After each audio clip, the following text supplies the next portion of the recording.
À lui soit la gloire dans l'Église et en Jésus-Christ, dans toutes les générations, au siècle des siècles. Amen. Éphésiens 3, 21. Ce n'est que lorsque nous nous plaçons entièrement et pour tous les détails sous la seigneurie, sous l'autorité, sous la suprématie du Seigneur Jésus-Christ, que nous pouvons voir la gloire de Dieu, remplir la maison de Dieu.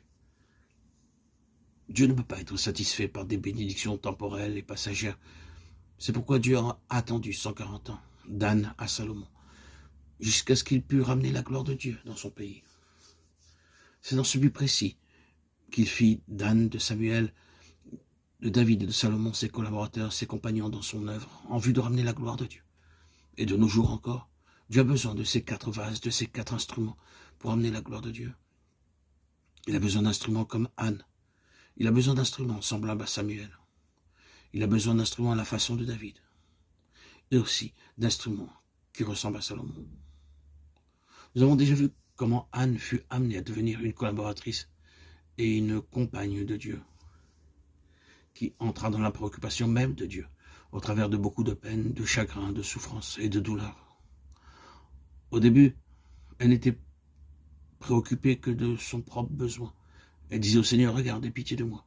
Vois mon affliction, ma stérilité, ma misère, mon malheur. Oh Dieu, rends-moi heureuse et donne-moi un enfant. Pendant des années, sa prière ne tournait qu'autour d'elle-même, et Dieu gardait le silence. Il est un Dieu d'amour, et de toute éternité, il avait décidé de faire d'Anne sa collaboratrice pour un dessein très grand, très élevé. Mais après avoir prié des années, Anne fut amenée à comprendre que Dieu aussi avait un besoin qu'il avait. Lui aussi, une préoccupation. C'est un mystère.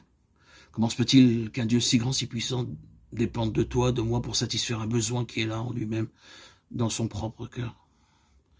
Mais, direz-vous, n'est-il pas le Dieu tout-puissant?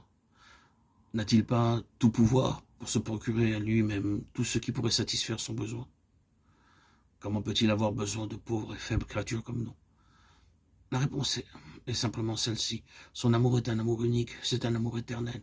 Et Dieu veut que nous soyons remplis de sa plénitude. C'est pourquoi il veut faire de nous ses collaborateurs. Et connaître l'amour de Christ qui surpasse toute connaissance, en sorte que vous soyez remplis jusqu'à toute la plénitude de Dieu. Éphésiens 3, 19. Son amour est unique, incomparable. Il n'est ni mesurable,